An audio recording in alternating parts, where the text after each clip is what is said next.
Ankleshwar rural police મથકે છેલ્લા 5 મહિનાથી નાસ્તા ફરતા પ્રોહિબિશનના ગુનાના આરોપીની સુરત ખાતેથી ધરપકડ કરવામાં આવી છે।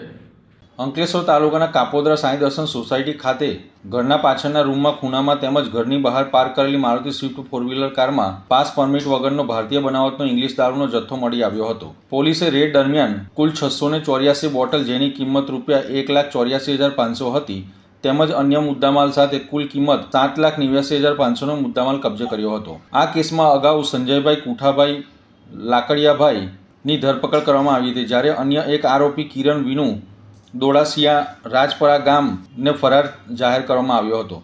આ અંગે અંકલેશ્વર રૂરલ પોલીસ સ્ટેશને પ્રોહિબિશન એક્ટ હેઠળ ગુનો નોંધવામાં આવ્યો હતો। અંકલેશ્વર રૂરલ પોલીસ સ્ટેશનની સર્વેલન્સની ટીમને માહિતી મળી હતી કે આરોપી ભાવનગરથી સુરત તરફ જઈ રહ્યો છે અને હાલ સુરત ખાતે પલ્સ હોટલમાં રોકાયેલ છે। મળેલ બાતમીના આધારે પોલીસની ટીમે પલ્સ હોટલ ખાતે રેડ કરી આરોપીની ધરપકડ કરી તેને અંકલેશ્વર રૂરલ પોલીસ સ્ટેશન ખાતે લાવવામાં આવ્યો હતો।